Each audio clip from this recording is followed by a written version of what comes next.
Hi, my name is Rick Barrett.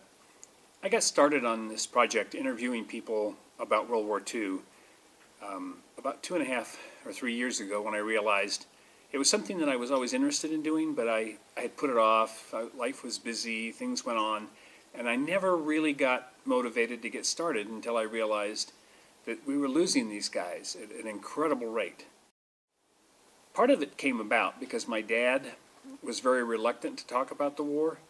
He landed at Anzio in Italy and then ended up in France. But he didn't really talk much about the fighting or the war or landing on the beach or his buddies or any of the stuff that was, looking back on it, probably pretty traumatic. And I ran into that a lot as I went to try and interview these World War II guys. I found another group of people who either finally had that realized that this was their legacy, this was there's something that they were leaving to the rest of us, and they kind of opened up. And when they did, it was really amazing. A lot of the young guys that I talked, well, they were young when they were telling the story, but lied about their age or misrepresented things a little bit, to get into the service because they felt that it was their duty. And they'd sit down and then recount some specific examples.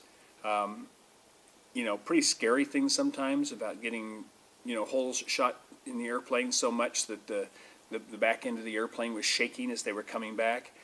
And they descended and were getting down to low altitude to come and try and land in England. And they were being warned off because they were afraid that the airplane was going to fall apart and break up on the runway. And the guy who was the pilot was like, "Hey, that's home, I'm going." So he got the airplane down and landed it and taxied up toward the end of the runway, and they all got out of the airplane, a couple of guys in ambulances, and in the end they looked back at it and they said, "Wow," and the airplane just went and fell apart. I mean, it lasted just long enough to get them home. So what's going to happen to all this footage when I get done? Well, it turns out the National Archive has a project to collect video of World War II veterans.